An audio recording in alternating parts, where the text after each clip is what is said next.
Good afternoon, everybody. Welcome to the program for faculty development workshop, How to Write Great Exam Questions. McMaster University recognizes and acknowledges that it's located on the traditional territories of the Mississauga and Haudenosaunee nations and within the lands protected by the Dish with One Spoon, One Palm Agreement. The date is Friday, November 19, 2021. The leaves are still falling, and we've already had our first snowfall for the season. As we watch the land change color, we remember that the dish represents the territory, and the single spoon means that people are supposed to share the resources of the land and only take what they need. I'm Catherine Tong, emergency physician, family physician, assistant clinical professor at the Department of Family Medicine, and lead of the teaching and learning team at the Program for Faculty Development. So in this edition of the teaching and learning team presentation from PFD, I'm excited to introduce to you our presenters today. We have Dr. Boyana Babbitt, MD, pediatrician, associate clinical professor in the Division of Pediatric Medicine at McMaster Children's Hospital. She is also the associate program director for the pediatric residency program and a member of the Faculty of Health Sciences CBME implementation committee. We also have Dr. Sandra Montero, PhD. She's an associate professor in the Department of Medicine and education scientist at Merit. Dr. Montero applies her expertise in cognitive psychology to pursue a research program in clinical reasoning. She also applies her expertise in psychometrics to consult on assessment design and research methodology. And Dr. Babbitt and Dr. Montero, I look forward to our discussion today on the fundamental principles of creating great exam questions. I look forward to an opportunity to reflect on questions that I might have written for my learners. So without further ado, I think Dr. Montero, you're up first. Thank you so much for that introduction, Catherine. And between Dr. Babbitt and myself, we're sharing the one slide, so we may have to just sort of communicate telepathically as we go through this first section. We've carved out these three objectives to cover over the next hour, including discussion. So our goals are to cover the basic principles of multiple choice question writing, as well as the principles of short answer question writing. And Dr. Babbitt has built in some space within this session for all of you to practice writing some items and get some feedback. But before we get started, we thought we'd help everyone come together to have sort of a shared model of why we're here to learn about this topic.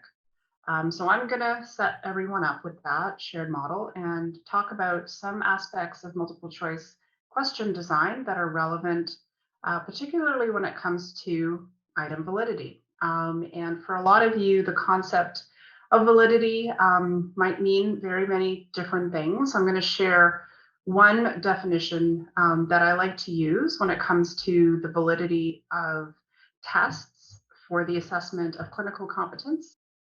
So when I think about item validity and how it contributes to the overall validity of your assessment, where your goals are to measure clinical competence particularly, validity is important in terms of ensuring that the scores that come from your test are something that you can trust and can use to then make good decisions about your students or whoever it is that you're assessing. We'll kind of revisit that, but I just wanted to put that out there at the forefront. And then, yes, we'll go into the next slide. And the first thing I wanted to do is congratulate everybody for taking the time to sign up for this workshop and attend and invest some effort into improving item writing skills. This little snippet from an article by Naeem and colleagues highlights the importance of faculty development for item writing and really assessment quality.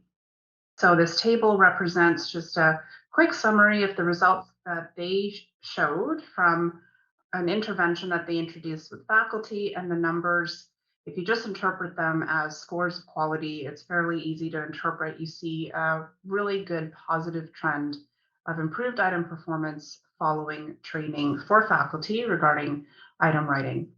I assume that by signing up and attending this workshop, you are all already believers of the value of multiple choice questions, but there are also a lot of myths out there, often created by frustrated students and perpetuated by poorly written items. So I ask perhaps first if you could bring some of those beliefs about MCQs to mind. Some of them may be myths and some of them may be facts, but let us know. Feel free to share perhaps in the chat or when there's opportunities to ask questions. Maybe there's some statements about multiple choice questions that you think we can help clarify. So bring those up through this session and we'll work through them. I have identified a few of the beliefs that are actually myths, and I do address them through my set of slides.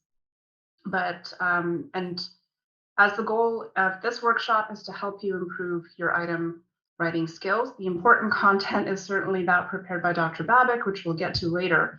But before she explains all the important rules for writing high quality items, I wanted to really just set a foundation. So yeah, regarding what is a multiple choice question, when or why we would use them, and who do you think you are assessing. I do believe that some of these considerations are brought up in Dr. Babic's talk, but I wanted to just, again, have this sort of shared language. So what is a multiple choice question? This picture depicts, a person providing their answers. So there's obvious description as that of a question, followed by several viable answers that a student must select the correct answer from. But that really oversimplifies what is possible with MCQs. The design of each item really all depends on the level that's being tested. Simpler forms of MCQs ask examinees to recognize concepts and definitions of key terms. More complex versions can start with a realistic scenario and end with a decision that needs to be articulated. But instead of explaining their decision as an examinee might do in an oral exam situation, you're asking them to select options from a set that you've already curated. And if you are assessing at the more complex level, your starting point would be real life clinical scenarios that could be handled in multiple ways.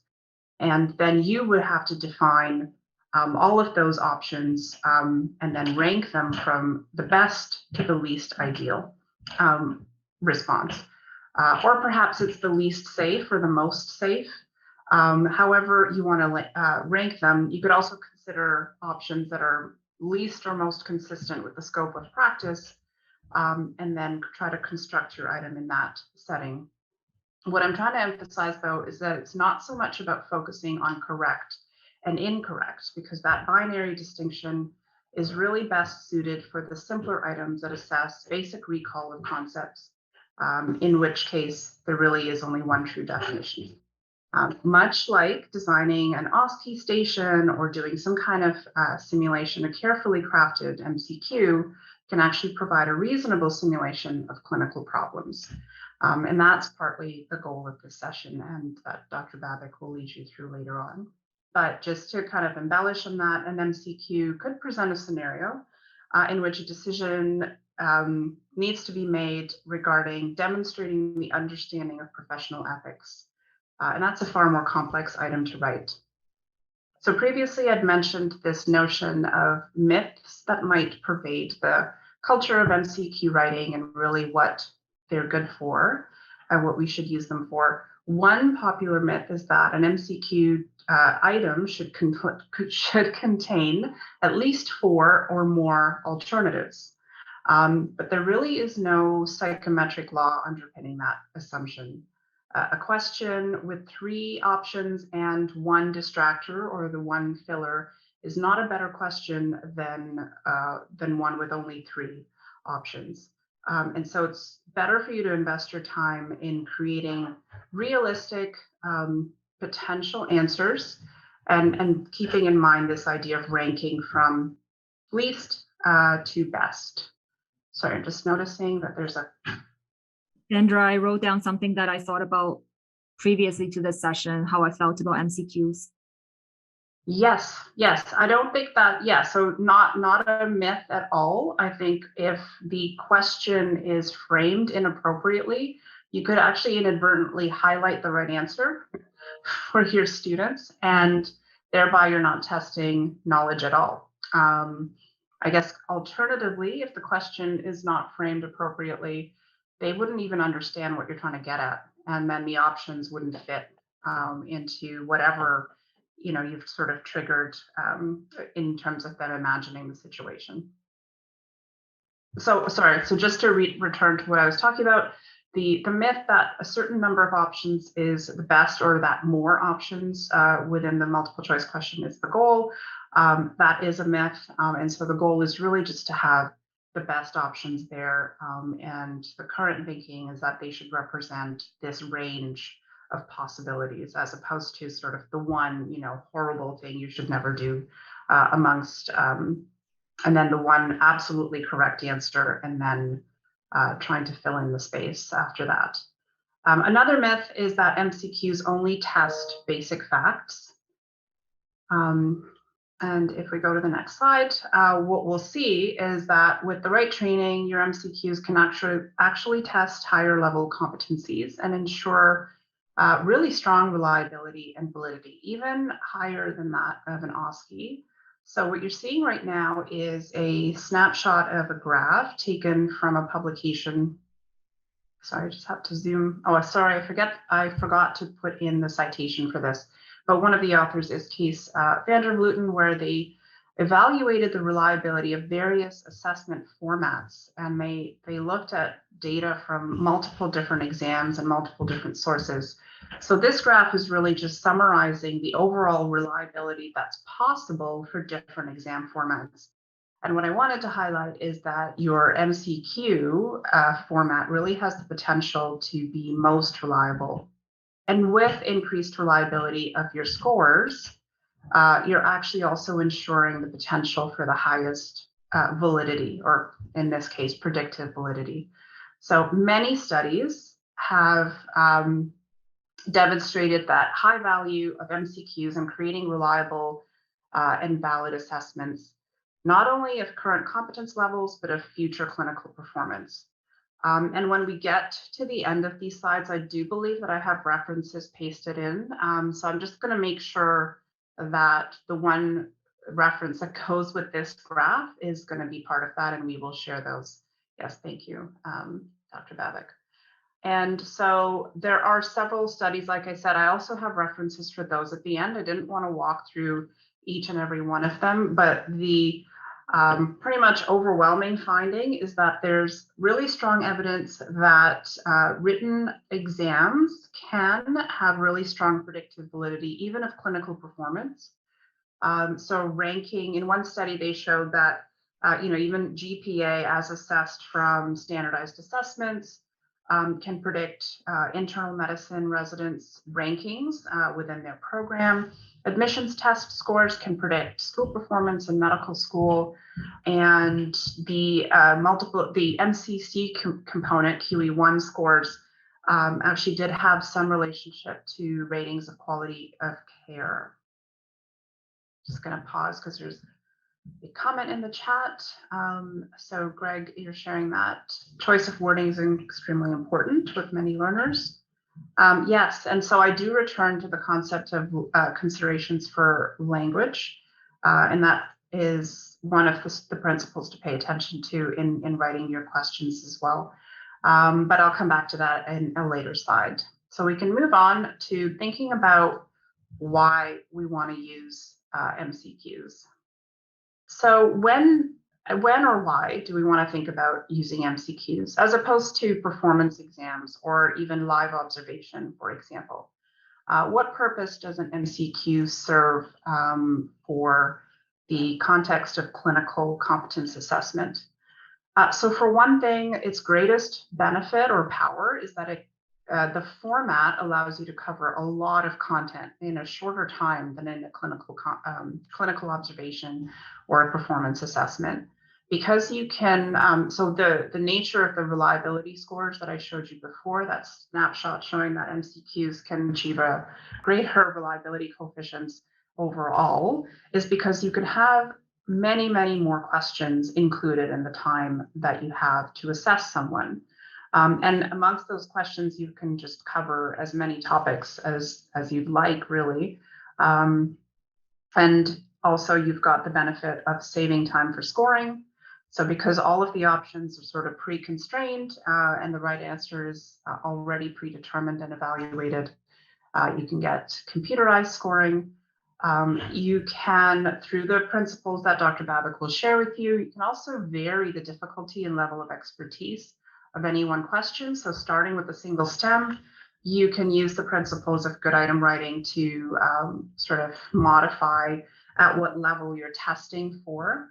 And so this idea that MCQs are highly reliable, it's, as I mentioned already, related to this ability that you can include so many more questions. So if you think of a 4-hour assessment and the number of questions that you can include in there, compared to a 4-hour assessment using an OSCE design, given all of the logistics considerations, even as complex as those scenarios are, you can only assess a handful of domains that might be relevant to your profession. And this kind of leads to another assumption, or perhaps really this is a myth that many people make, is that the complexity of the OSCE is what offers better assessment quality. But that is really a myth, because what you end up doing is sampling far fewer competencies, far fewer domains of professional practice, and far fewer skills within that each examinee's portfolio. So the MCQ really gets you the ability to tap into more. Hopefully I've convinced you even further as to why we want to use MCQs. So a little note about who then, and this will link to some of the principles that Dr. Babic will review as well later. MCQs certainly do not limit you to just the know level of competence. So I gave you that example of creating an item that actually tests professional ethics. And so you can test multiple levels using a well-written MCQ. So another thing I wanted to highlight is making sure that you have a clear picture of who you're assessing and really at what level of competence you want to assess. And then go from there, rather than assuming that MCQs are simplistic and only meant to test retrieval of facts. So most of you will be familiar with this simple taxonomy. Also consider whether you're testing the knowledge of an undergraduate, a more experienced clinical expert, because this triangle or hierarchy of skill level can apply to anyone along their training, their career rather. And you can use MCQs to test people at sort of entry level, more complex clinical and independent practice level, even someone who's seeking maintenance of competence within and reestablishment of certification. Any of these groups of potential examinees will have appropriate competencies relevant to the knows, to the does, to the shows how, and you can carefully craft MCQs at any of those points. You just have to calibrate your expectations to your group. And once you've done that, the questions that you create for that group, I think just something to remember, are not going to be ideal for any other group. So be careful when setting your goals and purpose up front. Which brings me to my last slide and the last point that I wanted to make today, which is perhaps some of the most important considerations. The item you create will produce a score, and which when averaged together should help support important decisions about your examinees. So I kind of started there at the beginning of this little review. And that is really the goal of ensuring validity, determining if you can trust those scores and to help you make the best decisions. So spend time on establishing the exam purpose and level of competence up front. This will help keep things as simple as possible, especially over time, as your item writers may come and go. Staff certainly always changes over, but if you spend time up front to ensure that you understand the purpose of this exam, then as some of those moving parts change over, then it'll help keep the focus really simple for everyone. So the importance of having a clear and transparent purpose upfront will simplify everyone's task from there on. And then make sure you dedicate some resources for continued item improvement. Unfortunately, we don't really cover the statistics component of continued item review and item performance evaluation. But just remember that writing a good item is not the end of the journey. It's really just the start. You have to examine your item performance and the fairness of your exam continually. You can do that qualitatively and quantitatively.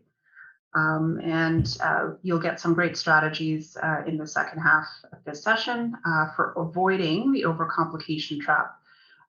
So don't complicate the process and don't overcomplicate a single item. Be very mindful, even of the language that you use to write your items. You may be using too much jargon, particularly for the level of learner that you're assessing. And you may also be be aware that you may be creating items that are maybe not quite culturally sensitive to the students or examinees, or even the patients, really, because the context within your questions will also communicate something of importance to your trainees in terms of how you framed what's important to the exam. And then the last thing that many people might even overlook is just simple grammar. Do your items pass the grammar test? And if a student, and yes, exactly, that point has already been raised, and definitely it's not a small point, because if the meaning of your question is hidden with poorly chosen words or poorly designed grammar or sentence structure, then you're either inadvertently going to be creating a very bad item, in which case you're not assessing anything of importance, or you're going to be giving away the right answers just by virtue of miscommunicating to the student. So at that point, I'm going to hand things over to Dr. Babic to return us to the important principles of item writing. And hopefully I have gotten everyone excited about why all of this is very important to us. Thank you, Sandra. I'll just use this to sort of hopefully summarize some of the points that Sandra has covered much more thoroughly in detail and with proper language and much better than I could ever do. And then I will tell you a little more kind of why I got excited in this topic, and also would offer an opportunity to hear a little bit about your different roles and what brings you today. So really just, I guess, today we're concentrating mostly on MCQ and SAQ, so that these two first columns, we're not doing the essays, but it's a useful slide to kind of contrast the three different ways. And really MCQ, although we all think, and Sandra had mentioned, people think, oh, it's maybe a myth that it's a lazy way, but it actually can achieve a lot if written properly. And it's the most objective and can give a very consistent scoring, has high inter-rater reliability, and can assess different level of knowledge.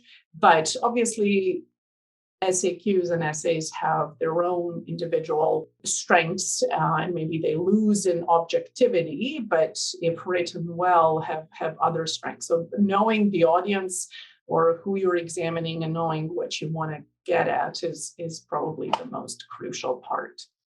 So for me, why this topic, Catherine mentioned, I am the current Associate Program Director for Pediatrics. And even before in that role, but certainly now in that role, I'm sort of overseeing our practice exams. So I'm a clinician by training, a pediatrician, and am tasked with administering and marking the twice a year for our pediatric residents. We have about 40 of them, 40 to 50. We do practice MCQ, SAQ, as well as OSCE. We collate all of those on a national level. So program directors in pediatrics from 13 programs and their faculty all contribute with a goal that our practice, assesses residents' knowledge. We use it as one of the sort of objective tools we have to look at the residents' progression in training, but also to hopefully reinforce some of their learning and also ultimately prepare them for the Royal College exam. So in the format, we try and match what they will eventually see with the Royal College. And every year, and this is very fresh off the press for me, and I will share with you later some practical, and I believe we'll have time, the actual short answers that I'm currently marking. And then when I go through it, I see the few traps. Some of these have been written by my colleagues across the country. And it's not until you're either writing them as an examinee or having to mark them that I see, oh, this could have been written so much better, because I can see how it confused my residents, and now I'm trying to be a fair scorer. So it's a very sort of, I guess, practical reason why I got interested into it. But would love to hear, I don't know if people want to type into chat, or if they're comfortable, if we call out the names, just to tell us a bit about, just so we can best kind of share with you and apply the topic to your local content. If people want to tell us, where they're from and what is kind of the academic or clinical hat that you're wearing. Yeah, I think based on the registration list, we have a wide variety of different occupations, and some are non-clinical and some are different health professions. So should be interesting. I think how it came about for us to get this session together was when you did this presentation for the CE program Hot Topic series. It was just so obvious that it was an important topic, and it was shocking to me that up until that moment I haven't actually heard a talk on that topic. And and it just seemed odd that we have, so much content on some of these other things. Like right now, I think we have a huge collection of, how to do things virtually in every scenario. But this is like such a basic bread and butter, teaching topic, and it has not been produced before. I have one comment from Antonia. Mm-hmm. I'm the Associate Director for Clinical Skills at SUNY Downstate in Brooklyn. My role is to select the MBME questions from their big question bank for first and second year students for medical knowledge, but then we also write our own MCQs for the clinical skills portion of our curriculum. So, this exactly is the session for you then. Yeah, and I'm sure they never challenge you about how fair a question is. Oh, never. Never. It's flawless. Anyone else comfortable sharing their background or what brings them here today? Tala Marwan is saying, I'm currently an endocrinology fellow, PGY5, have an interest in medical education, especially in assessment, which is what drew me to this talk. I'm currently still in the role of taking the exams rather than writing the exams or creating the exams, but hopefully looking to be on the other side. Yeah, we don't usually teach. I mean, we teach residents and fellows to teach to some degree, but I don't think how to write questions is one of those topics that gets covered. Vidya Mohan says, hello, everyone. I'm currently a PhD student in the medical sciences program. I'm also taking the Foundation of Third Teaching and Learning courses offered by the McPherson Institute. I realized framing questions is a significant part of teaching and was curious to learn about it. Great, welcome. Nazir Khan, I come from the Department of Radiology. I create exams for neuroradiology fellows. Highly specialized topics for those of us who are not in it, but critical. Better make those questions right. Yeah, principles apply sort of across disciplines. Greg Hall, you raised your hand. Go ahead. Yeah, I'm an emergency physician, and I direct a lot of point of care ultrasound courses and construct a lot of questions ranging from OSCE, practicals, visuals, and multiple choice. And we're constantly developing new questions, revising our old ones. And I was very interested to learn a bit more about this, because certainly over the years, I've realized just how badly we're doing a lot of these. We've emphasized the content without really looking at how to construct them effectively, and really appreciate our audience. So I'm very glad you decided to have this talk. This is great. Great, thank you. I remember when I wrote my IP exam for the ED program, it was a multiple choice, but it was a weird format because you're doing it with a person sitting next to you, and they're kind of proctoring you, talking you through it at the same time, just in case it's not clear. And then on the other end, I was the one that proctored other people and talked them through so it's a weird, I don't know if they still do that. It's a giant multiple choice exam. It's not quite the same anymore. We have an online multiple choice question set that we're continuing to refine, but I think you might also be talking about the visual exam, which is actually, it's more of a short answer format, where you do have someone, doing a dialogue with you while you go through it. So That's kind of been separated a bit more. It is jammed in my head. Yeah.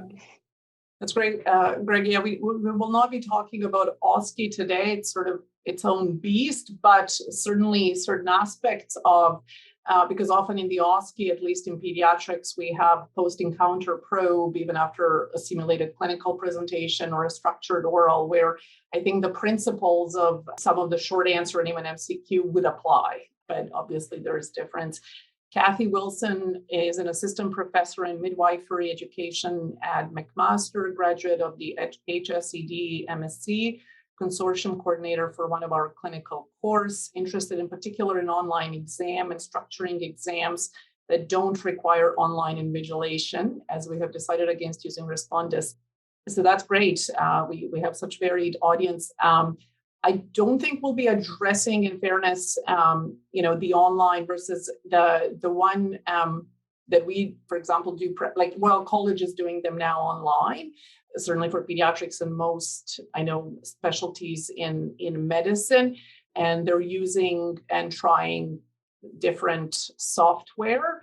It's a bit out of the scope, but happy to talk more even offline or later and maybe share some resources or contacts that I know if that's helpful. And Debbie tells us she's going to be teaching an Intro to Research Methods course for the first time to second-year undergrad students and would like to know how to best design exam questions. Excellent. So it just helps us, and I think it just makes it a little more interactive. We'd like to keep you engaged and also to know sort of your specific interests and objectives, and hopefully we can address that. Thank you everyone for sharing, and feel free to, people have chimed in with some comments or questions already, so please feel free to raise your hand or put it in a chat as we go, as things come up. Now I will like you to take a few minutes. So for your local context and what you're doing, the courses you're teaching or that you're hoping to teach, take 5 minutes and try and write to the best of your ability an MCQ questions. We'll go then through, some steps, sort of how to write it properly. And afterwards, we'll hopefully reflect and dissect, what we attempted and see how we can improve it. Okay, so take 5 minutes. Okay, so we'll move on. So this several decades old resource, Constructing Written Test Questions for the Basic and Clinical Sciences, although old, stands the testament of time and is largely the main resource that the Royal College uses, Royal College in Canada, that uses for creating sort of their guideline, which most of sort of my steps and the workshop rely on. So it's a great one for those of you who spend significant amount of time in your daily life, coming up with questions. This is one of the resources, and we have it listed in the references at the back. Really, to sort of probably summarize some of the things that Sandra had already spoke about, but what are we trying to achieve when we, think about writing the right questions for tests? So the purposes and what we can achieve with tests is to communicate to students what material is important. If done well, hopefully this will motivate them to study more.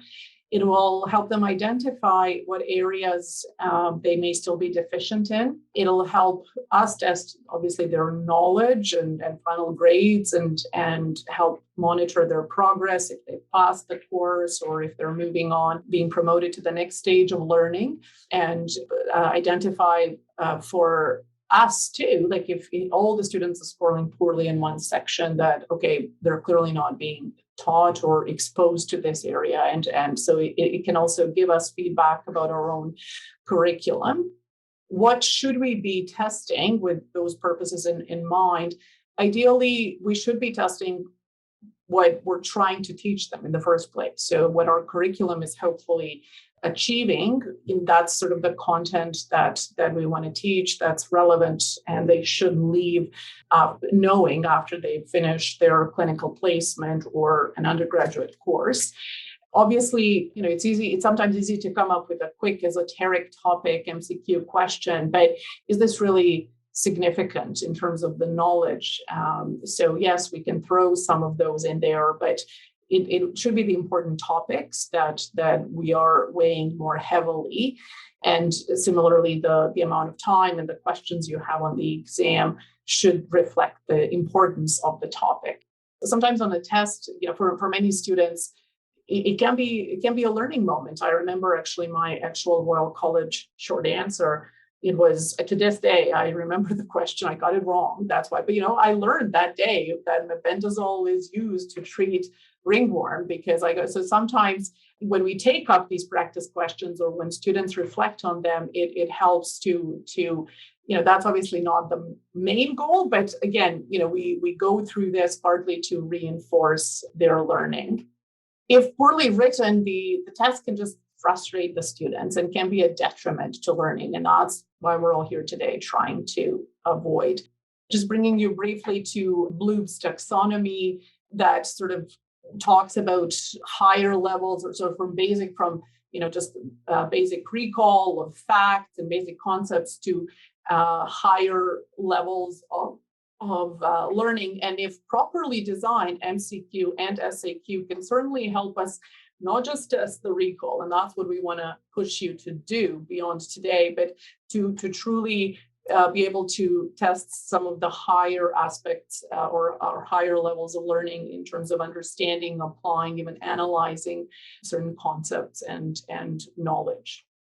So we've already, and Sandra alluded to this, that MCQs is an effective and efficient way, probably the cheapest way, and it works because it's versatile, if done well, reliable, with objective scoring.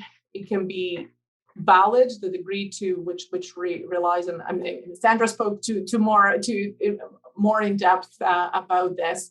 It's a valid as well as cost-effective examining tool.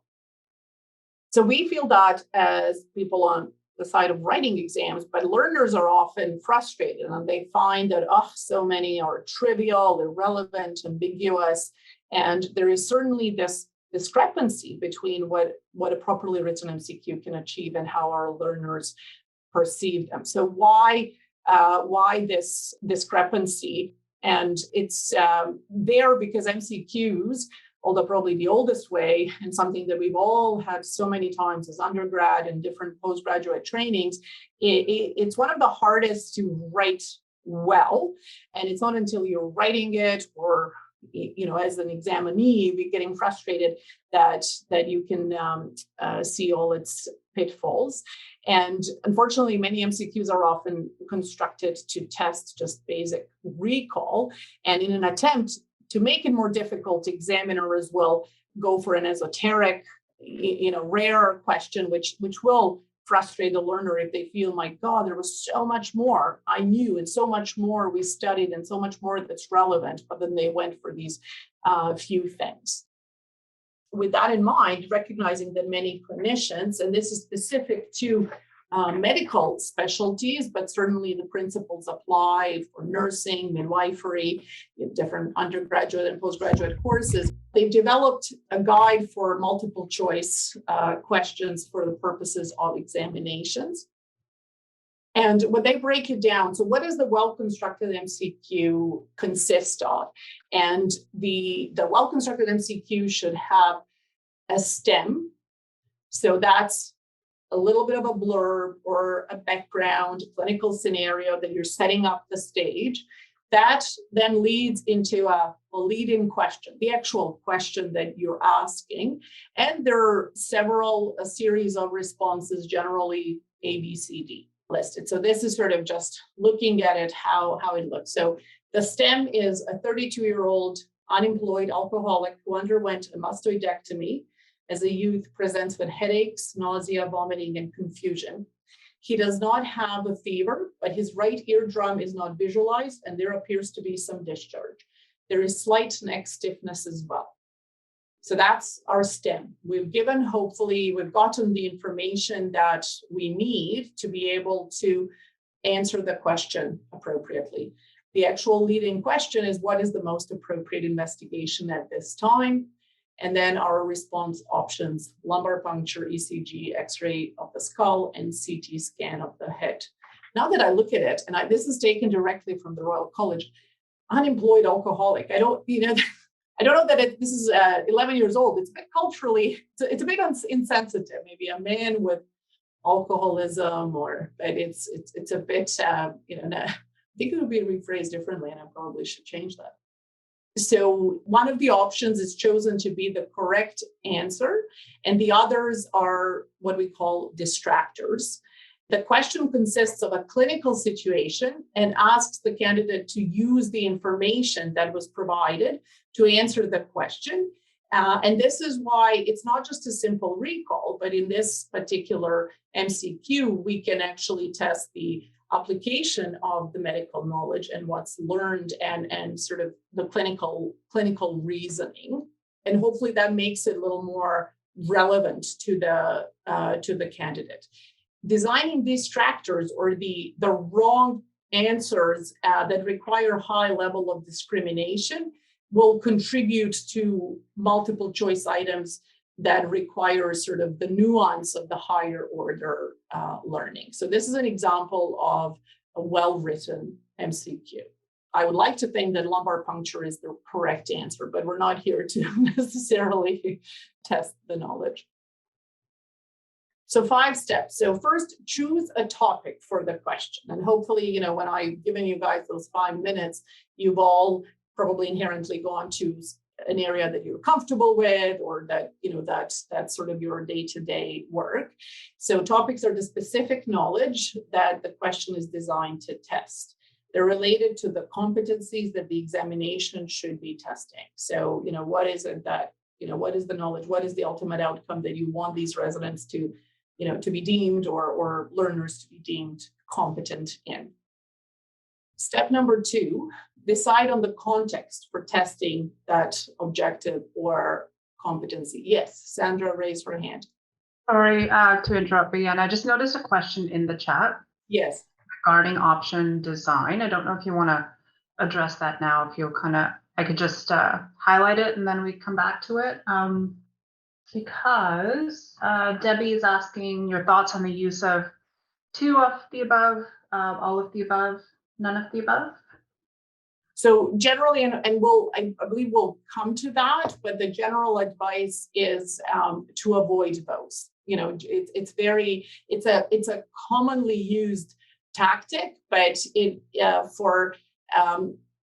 obviously this workshop is with a typical learner in mind, your comment, but certainly some of that phrasing does more to confuse already a stressed learner as opposed to truly distinguish who knows their stuff. So it comes down to, becomes more like, okay, who can do the nuance of MCQ as opposed to the actual knowledge. I mean, we've all been tortured with those types of questions a lot on our exams, but the goal would be to avoid those, whether it's all of the above, A and B are correct, C and D are correct, all but A are correct, because for some people, maybe not fair to say dyslexia, but there are certainly some different learning styles that will disadvantage some of the examinees, and not on the basis of them actually not knowing the content, but it's one of the pitfalls that we actually want you to avoid. Sandra, go ahead. I just if I can share, because I have that cognitive psychology lens, that even just to try to create some understanding of that. But if you have in mind a situation and then some potential answers where it should be all of the above, I'd argue maybe what you're imagining is somewhat unique, like to your experience, in which case it doesn't lend itself to a great question where you're trying to communicate something general about the practice situation that you want to test within your students, if that makes sense. So I think the more complicated your option choices are, the more likely it's tying into just your particular way of seeing things. And then really what you're testing is the student's ability to sort of read your mind or see your particular vision for things. So trying to simplify it down, but and then if those different aspects of the problem are worth testing, thinking of different ways of testing them directly, I think was the only thing I wanted to add there. Thanks. Thank you, Sandra. So the second step being the context. So clinical situation, or for people who are not in clinical work, something relevant to your topic, whether it's that you want them to interpret data, the management, diagnosis, side effects, that'll determine what information you're going to give them in the STEM, and specifically what you're going to ask. So write the STEM. You should give them all the relevant information necessary to answer the question, and try and avoid lots of little things that may just be distracting and leading to fatigue. And, when they're faced with like half an essay before. So give them the relevant stuff. We generally always say, read carefully, and what you have in front of you, that's what you have. Don't assume kind of more than that, and don't ignore the stuff. So give them only the relevant stuff. So the checklist for creating a good STEM is the question ideally related to a topic from your curriculum blueprint or your syllabus for a course? Is the STEM relevant to clinical practice? I mean, sure, you can have one or two among the 100 questions of some esoteric stuff. If you want to award, those who truly, have photographic memory, but ideally it should be the stuff that is the more important topic in the knowledge in your content. Was a clinical case used, ideally for within medical specialties? That's what we want. Does the STEM consist of all information that a competent candidate will require to answer the question? Does the lead-in question clearly indicate how to answer the question? Is the STEM written at an appropriate level of difficulty? So again, don't, something that's too easy or too nuanced.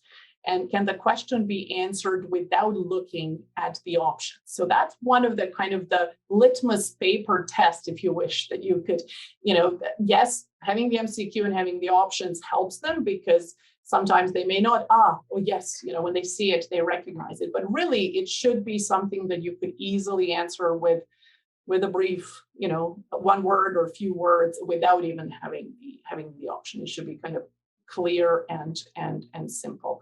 Going back to what Sandra was saying, let's do not complicate it.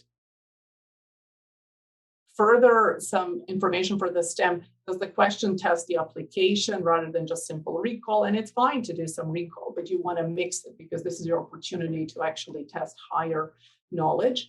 Must be clear, unambiguous. The question itself should be direct, and should stand on its own as a meaningful question.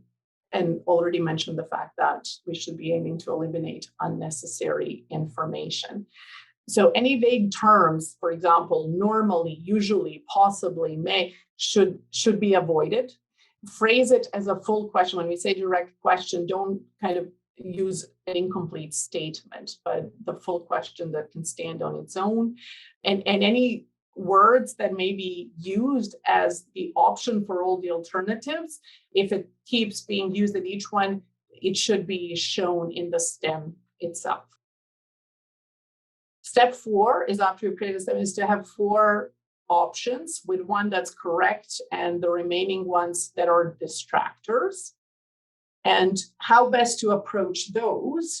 Really, your question ideally has one definite correct answer, but your distractors really should be plausible too. Like, they should be tempting enough that, if you give them something that's clearly not plausible, well, you've given them an easy you made it almost too easy. So the alternative should be plausible, but one should clearly stand out, because it's not about read my mind, is it A or is it C? But hopefully you've given enough nuanced information that one kind of, you're going after something that's a red flag, that's a must know.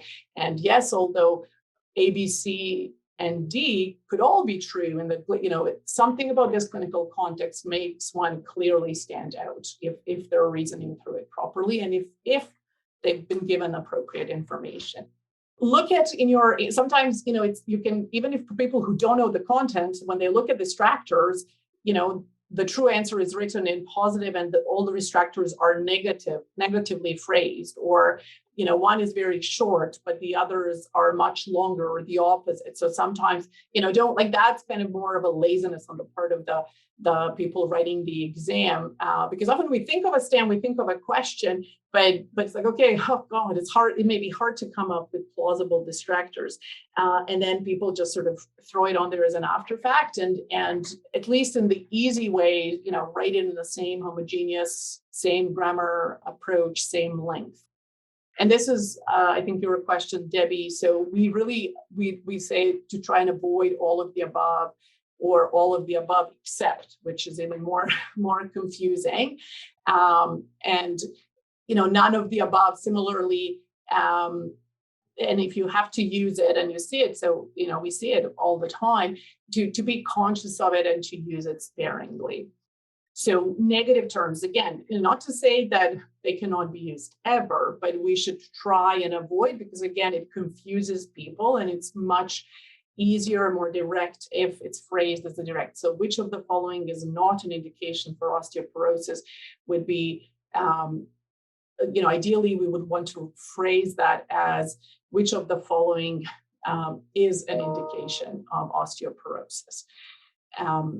And those, vague, imprecise terms, again, avoid frequently, sometimes, often, because they're a bit harder to defend, when someone that comes and challenges the question, and try and give a little more things that are maybe not black and white, but, that can truly stand on their own. Leanna? Yes. Can I interrupt you for a second?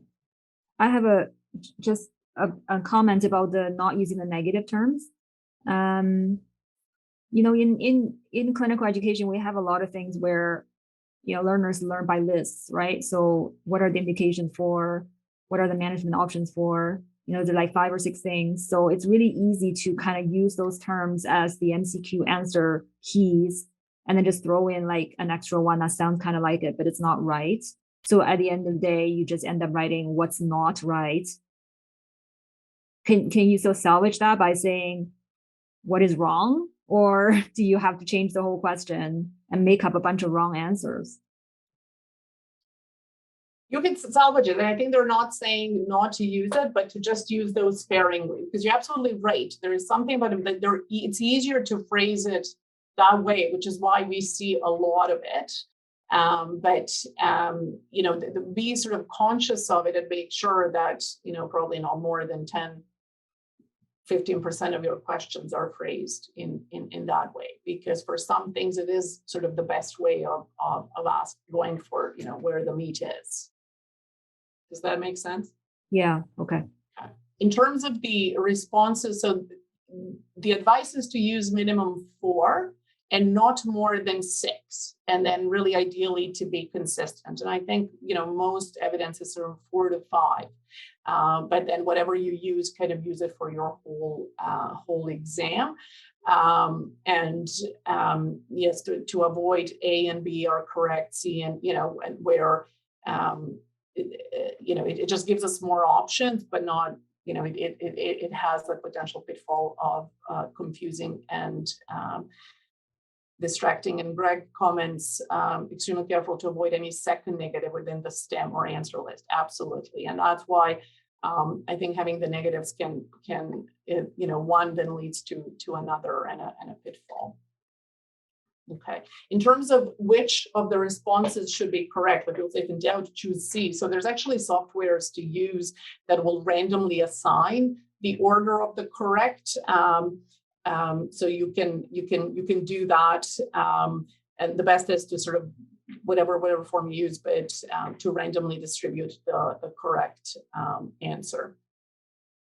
And really, probably the step that's most important, try it on yourself, but also a colleague. So to pilot, no question is too small. It doesn't have to be a whole OSCE station to be piloted, but it's not until we sort of try and practice it that we notice problems with it. And sometimes, we're just so too close to it and we know kind of what we want to get, but we need someone with a different lens, different perspective. So that's always a good advice, and that's what we do. So we're all asked to contribute about 5 MCQs a year to create kind of new bank, as well as one SAQ and one OSCE, and we're sort of given different topics. So I lean on my different faculty, and I give them sort of this Royal College guide, and then we review it together and generally pilot it with our upcoming practice exam. Some are in there not for real scoring, but we're using to sort of pilot the question. Any general guidelines on how many extra questions to have in a question bank where only a subset will be used for an exam? They don't really, I didn't see any guidelines about that. I mean, we, for example, for an exam of 50, we aim to have about 10 extra that are used. And then there is for example, in the Canadian Pediatric Program Directors Network, there is a subcommittee for the exams, and they'll go and sort of review it and maybe get rid of some or change some. But there isn't, I mean, if all you have is 20 questions, but they're written well and they address your curriculum, I think that's really what's important. When I think about that question, Greg, about how many questions in your item bank, I'm reminded of some principles from survey design, sort of similar concepts. And in that area, we recommend having 2 to 4 times the number of questions you need. So if you're aiming to create a 40 item exam, then start with a bank that's, at least twice that. And then there's different strategies. Again, it all depends on resources, I suppose, for how you could pilot test different items. And so maybe only a subset of them count towards the final score. But you're introducing novel items that you can evaluate in a real test situation. So what your question actually ties into some complex strategies related to item bank management. And then particularly if the reason you have a very large bank is you want to run multiple equivalent forms, that's, I think that would be another workshop perhaps on how to use item design and statistics together to create really good quality assessments. But hopefully that helped answer some part of your question. So these two examples sort of contrast what seem to be well-written questions sort of following those 5 steps. In both instances, it's the same topic, Turner syndrome, something that I see, but the context is a bit different. So in the one on the example on the left, you've decided to tackle some knowledge about physical exam, while the one on the right, it's about diagnosis. And the STEM, in both instances, STEM doesn't seem to be too big. Hopefully we'll see if it gives us enough information to get the right answer. And it is sort of a little bigger than the questions. The questions themselves, again, than the responses. The responses themselves seem of similar length. So just sort of glancing at it, seems okay. We follow the steps. An 18-year-old woman presents with primary amenorrhea. Which of the following signs best supports the diagnosis of Turner syndrome? So we already, a little bit that we know. It's almost, it could be in an 18-year-old female with primary amenorrhea. What other sign would be supportive of diagnosis? So you kind of have it's a very brief stem, but that's all you need to question this. And for Turner syndrome, in this case, it would be short stature and all that. But the other stuff, you would see some of this stuff in other reasons and other causes of amenorrhea specifically. Not so much epicondral folds, but it's sort of trying to confuse, do they know, is this something, the feature we see in Turner syndrome, which there isn't. But really, like, this is something that we teach, the female with amenorrhea short. I mean, it really should be Turner syndrome and nothing else until proven otherwise. So relatively easy question for those who are dealing with this content, but it is sort of clear, and it gives other relevant stuff that is relevant to Turner syndrome but not kind of what gives you the immediate thought within this clinical. So it's good. The other one for the diagnosis, again, we have an 18-year-old female presenting with primary amenorrhea. This time they tell us that she is short. And in addition, you know that her external genitals are immature, there is no breast development. So now you're meant to sort of put it together. What is your most likely diagnosis? And again, they're all plausible. They all fit with, but you're most likely, so this is where we also have to know the incidence, but also put it kind of in the clinical context. And in both instances, here again, A is correct. It's Turner syndrome, but the others are, you know, you those within this context area would have to really think about it, because they are all plausible, just rare choices, and not everything about it fits. This one is an example of not so well written question. So maybe, I don't know if anyone wants to chime in as to why that may not be. So it's kind of, what is wrong? In the management of foot ulcers in diabetics, which of the following statements about assessment for arterial revascularization of the lower limbs is true? A, it is not beneficial because non-vascular factors such as neuropathy and infection minimize benefits of revascularization. B, it is not beneficial because arthrosclerosis is too widespread for surgical correction to be beneficial. C, it is not beneficial because arterial, okay, Kathy raised her hand, please take it. Because you've got three options that start, it's not beneficial, and the fourth one says it's advisable. So whether or not, and I'm a midwife, so yes, I don't deal with diabetics, but that's going to lead me to choose D because it's different. Absolutely, right? And I mean, I couldn't even, I'm with you, I'm in pediatrics, and I'm like, I don't see ulcers in diabetics. But so I struggled a bit to understand the stem even, because that's not my clinic. But then as I'm reading, I'm like, but just on pure, so that this is, I think I alluded to, like, let's not be lazy kind of a thing. Like, this is where, they've written, and then they've written those distractors. And yes, they're all similar. They're also a little too long. They're almost as long as the stem. Now, that's not necessarily wrong in itself if you truly need it. But I mean, they're like, it hurts my brain to sort of read it, right? And a lot of effort's been put into it, but ultimately, just on the pure plain grammar issue, you could get at it. So absolutely, we're sort of cued them to the right answer, and the stem is a bit vague. Or which of the following statements about assessment for arterial revascularization of the lower limbs is true? Well, it doesn't really you can't answer that without seeing the statement, right? So that sort of principle of, like in the previous one,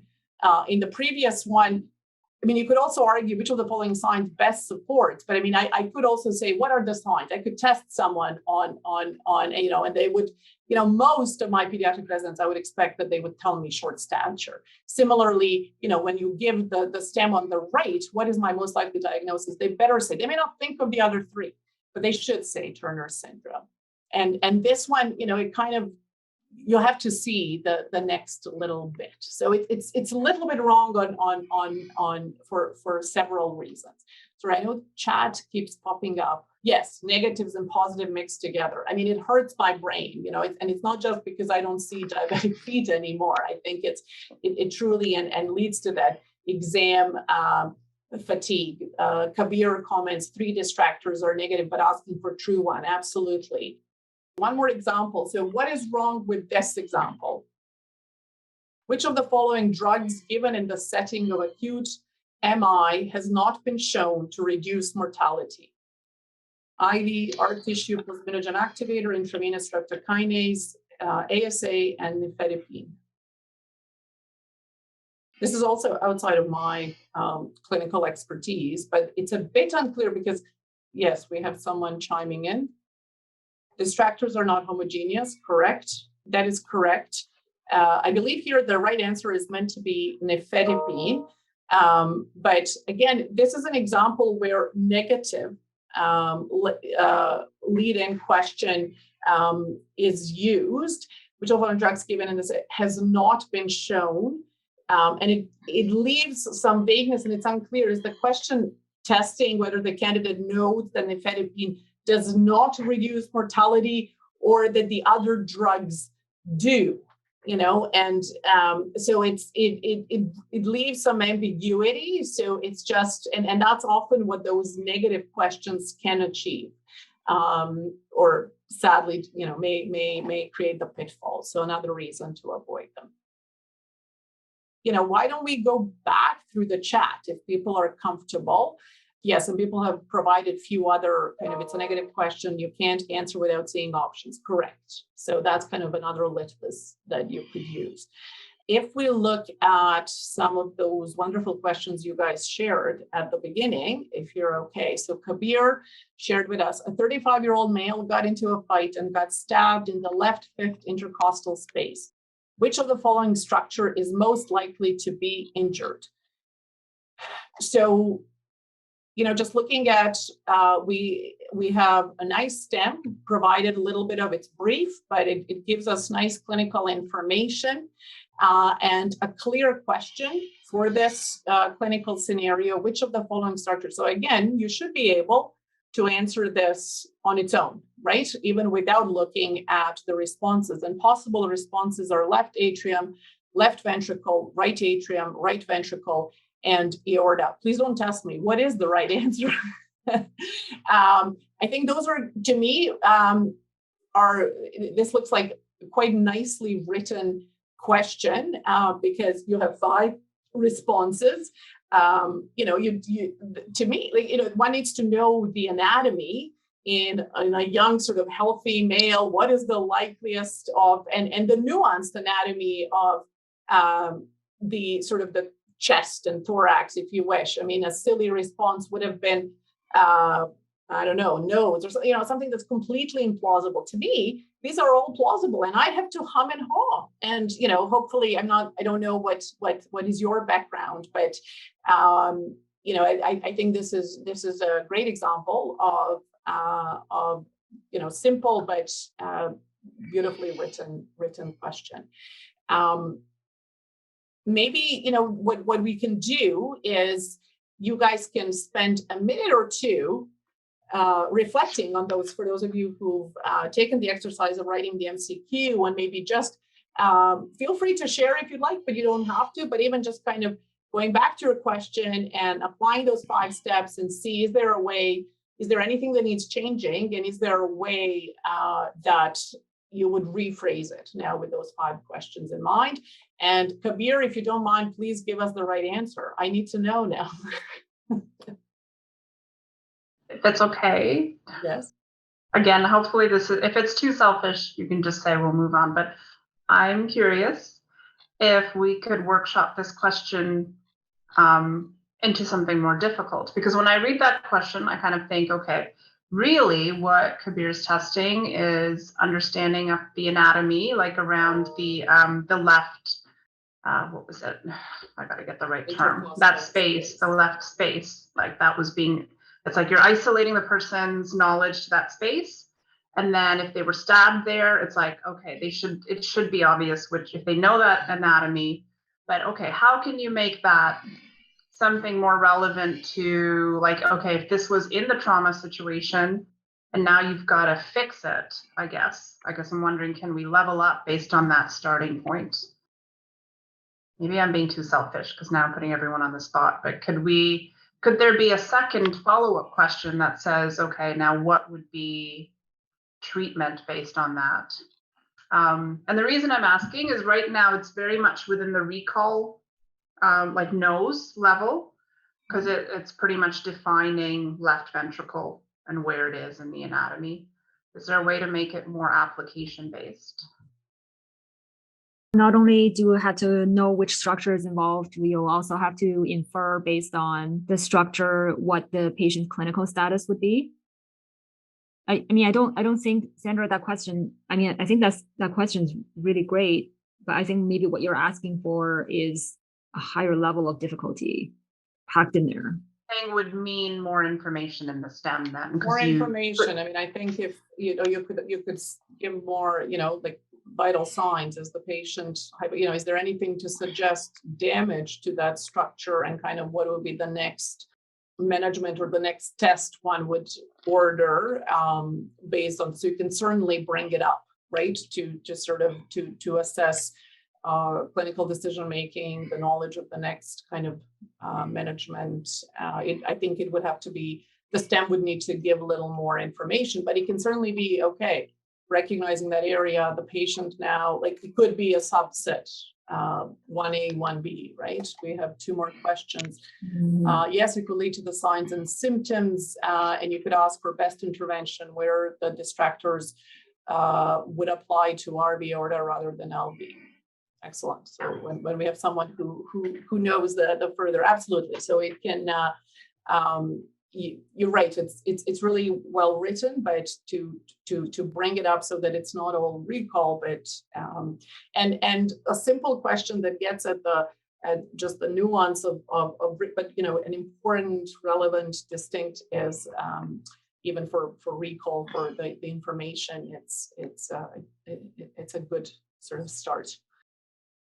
Okay. I think a good example of not over complicating things is like, there was a focus question on the anatomy, and then perhaps another question on signs and symptoms, and then perhaps another question on interventions. And together, those 3 could really tackle complex knowledge, as opposed to trying to fit it all into one story that could really tax the student, for one thing.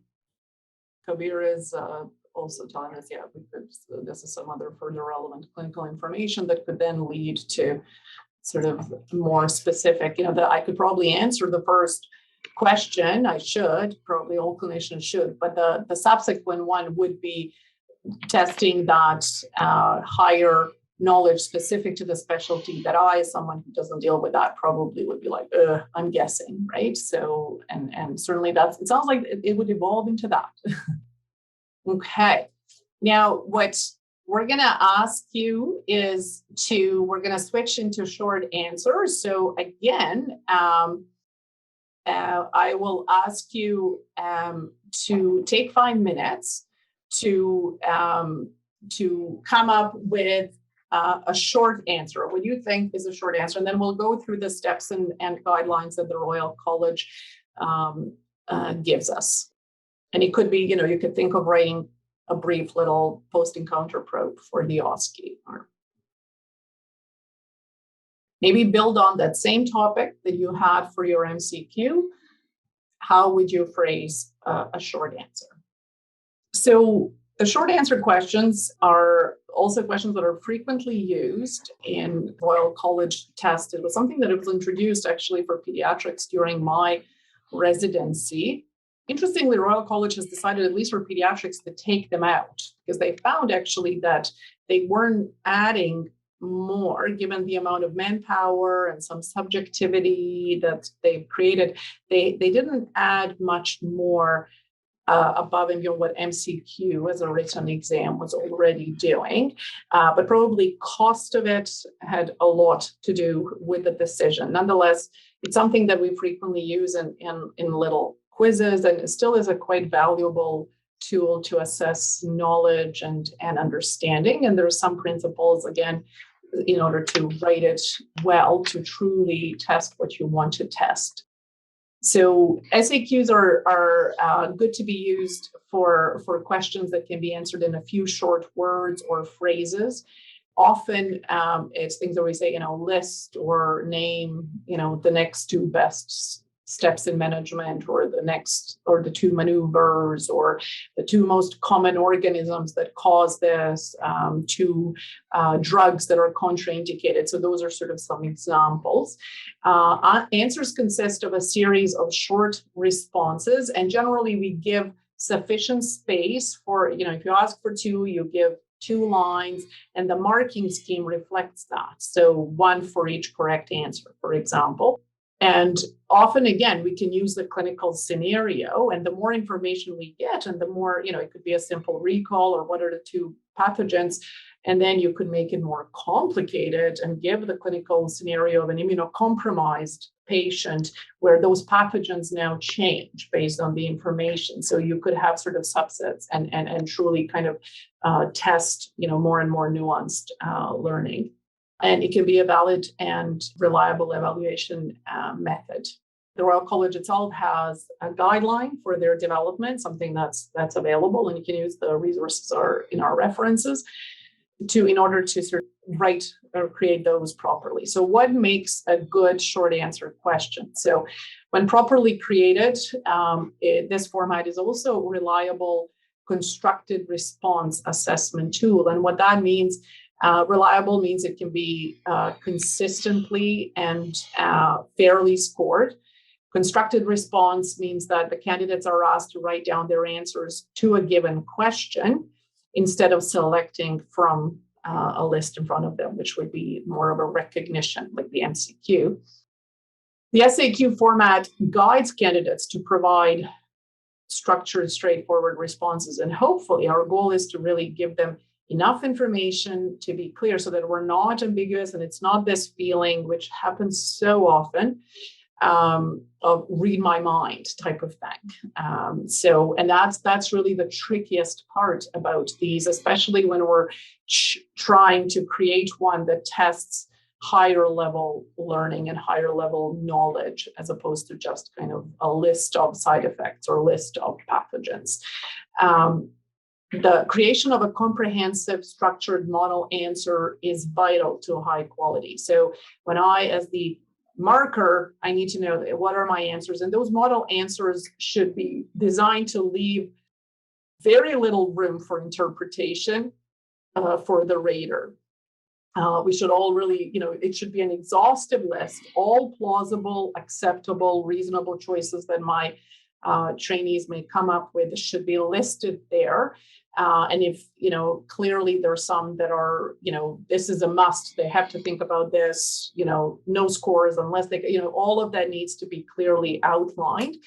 It should be comprehensive. And it must be correct and anticipate all possible interpretations. And any individual that marks the SAQ should be able to fairly and reliably score the responses and allocate the same marks to any given response. And this is honestly the trickiest. I've just spent my weekend and I'm continuing marking our SAQ. And if we have time, I'll share with you some of the questions and kind of how I feel, I wish this was rephrased. And I mean, that this, we create these banks and things are piloted and they go and then we use, some of them are still being, we feed back and we continually improve. And it was just interesting. I'm doing this workshop at the same time that I'm marking and my list of possible answers keeps getting longer and longer as the residents are providing. I was like, that's plausible.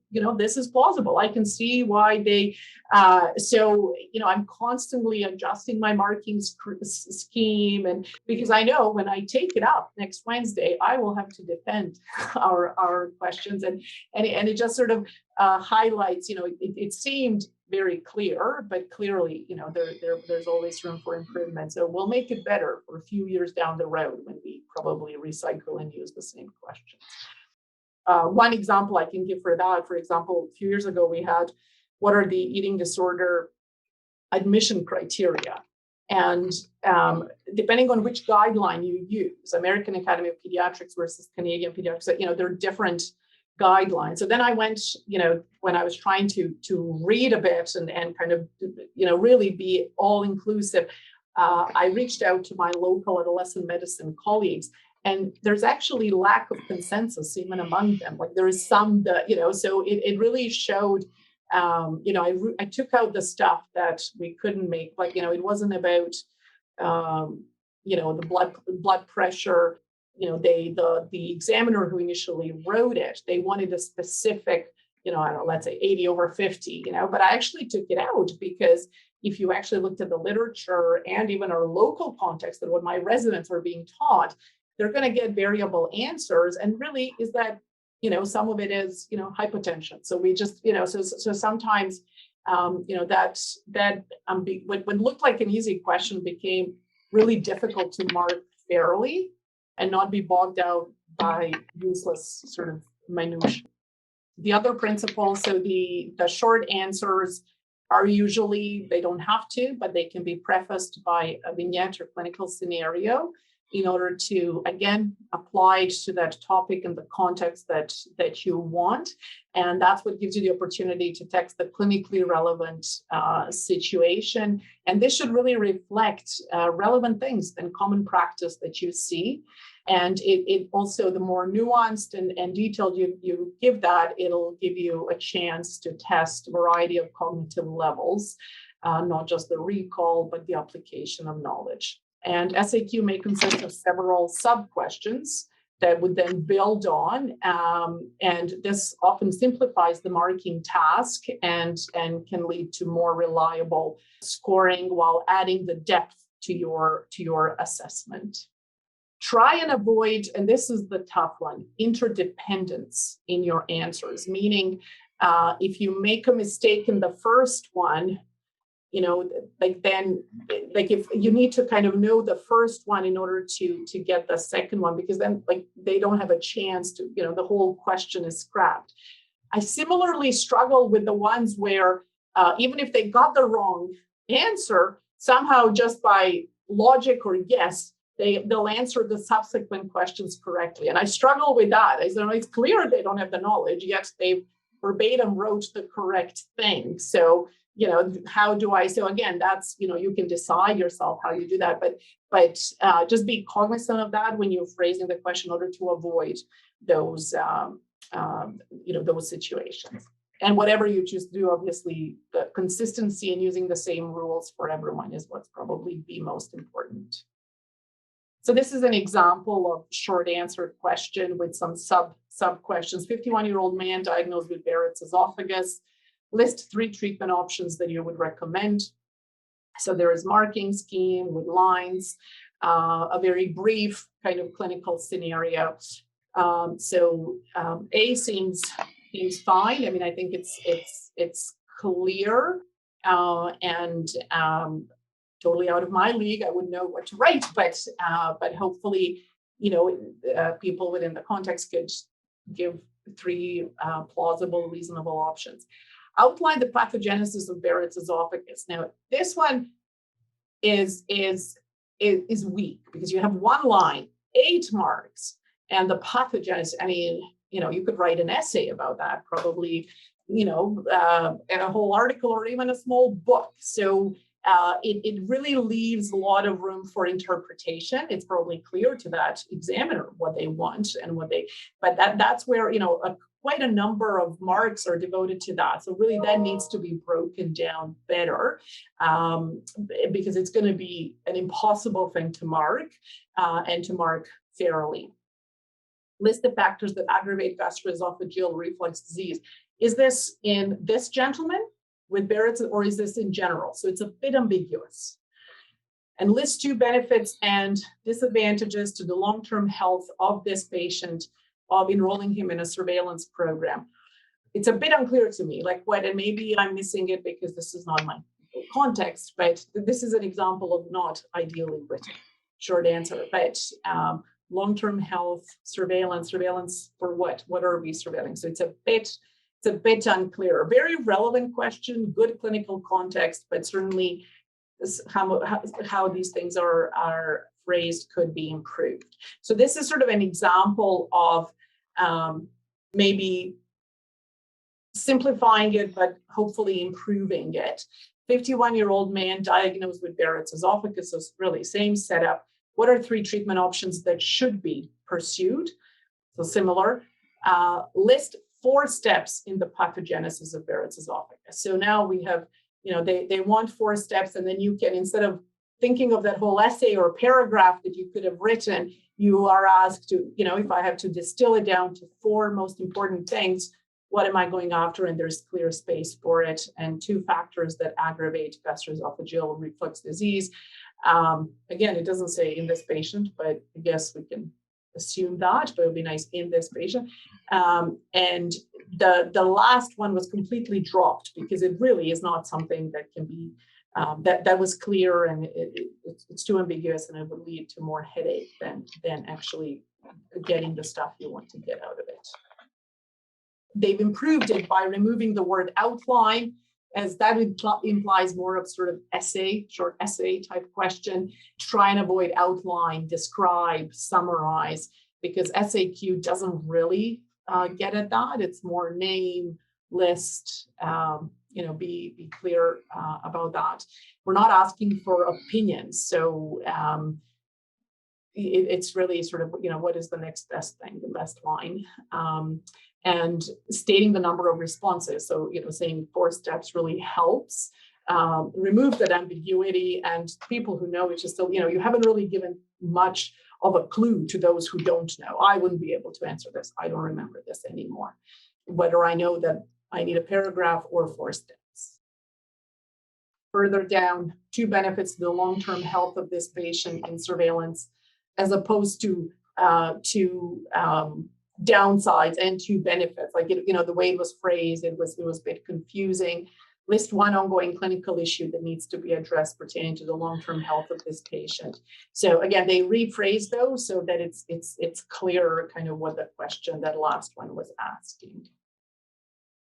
To summarize, there are definite advantages and disadvantages of different modalities of testing, and certainly multiple choice and short answer have a role in when we write tests. And this, we've hopefully highlighted some of their strengths and have showed you that, the good old MCQ and SAQ, and especially MCQ, that, if you have a large patient population that, can be easily administered and can genuinely test, from basic knowledge to more complex understanding and knowledge, and can do so objectively, reliably, in a valid way. And hopefully Sandra has helped bust you some of the myths that probably your students and us also may have. And hopefully this will make you feel more comfortable that, it doesn't need any sort